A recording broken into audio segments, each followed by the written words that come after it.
Transmissions jammed. Proximity coverage only. Hey guys, Jacob here. It's currently the 15th of September 2020, and this is going to be this week's vendor reset. This week, he is selling a Glory Days, which has perfect nearsighted, reload speed, health damage, and assault rifle damage. So if you guys need this, I'd recommend picking it up. Overall, he's not really selling anything else. In case any of you guys want to pick up some of these items, I will scroll through them real quick if you guys want to get them. That's going to be about it for the front desk vendor.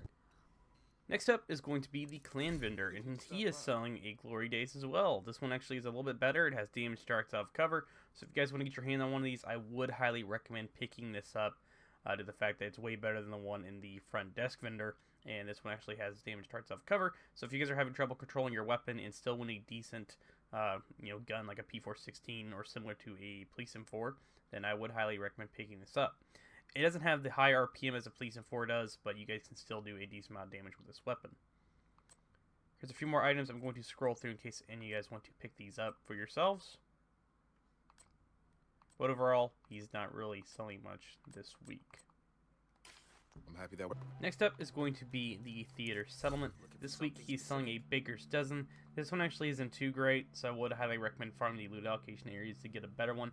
But if you want to have one just as, I guess, as a placeholder until you get a better one, I would pick this up. I'll scroll through a few more items here in case any of you guys want to add these to your stat library or just in your stash in general. Overall, that's about it for the Theater Settlement. Alright, next is going to be the Campus Settlement. This week she is selling the new Reliable. This is the RPK that has perfect optimized for weapon handling. If you guys don't have this, I'd recommend getting it, but I really think you guys could probably find a better one out in the field. But you can always increase the damage targets out of cover, so that way you have somewhat of a decent weapon to use. I'm going to scroll through a few more items here in case any of you guys want to pick these up. Overall, that's going to be pretty much about it for the Campus Settlement. Alright, next up are going to be the Dark Zones. First is going to be DZ West. If you guys are new, you're going to have to go in the DZ to deconstruct gear to get the resources to actually buy these items or pick them up in tiny boxes scattered around the area.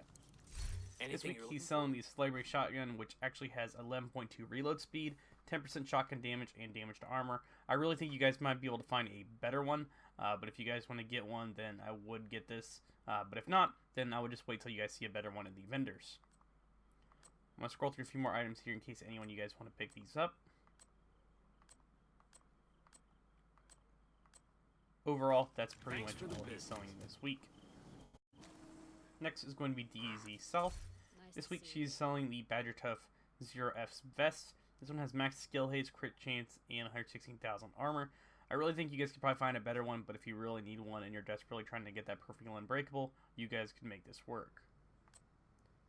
Now I'm going to scroll through a few more items as usual in case any of you guys want to pick these up. But overall, that's pretty much all she's selling this week. I appreciate the business.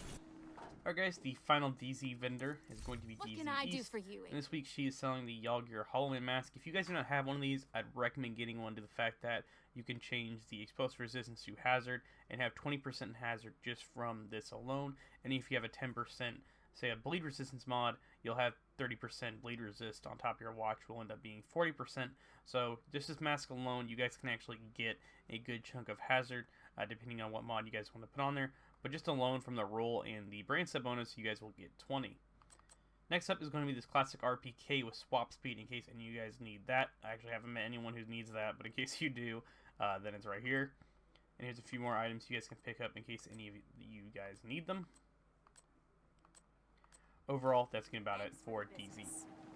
The final vendors on the list are going to be the ones in New York, and they actually don't sell any named items still. I'm not sure why, if they're ever going to fix that, but they don't. But he's pretty much selling your basic gear in case any of you guys need this.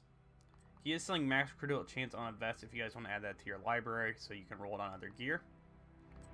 Other than that, he's not really selling much. Now, if you guys just go through the atrium right here and take a left and go through this tent, you guys will see Roy Benitez at the very end here. What can I do for you? And he's really not selling much either. In case any of you guys need these, I would recommend getting them, but overall, he's not really selling much.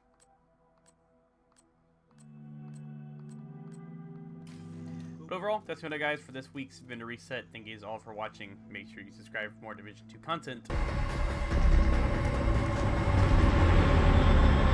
So you're gonna have to ask yourself, is this a fight you think you can win?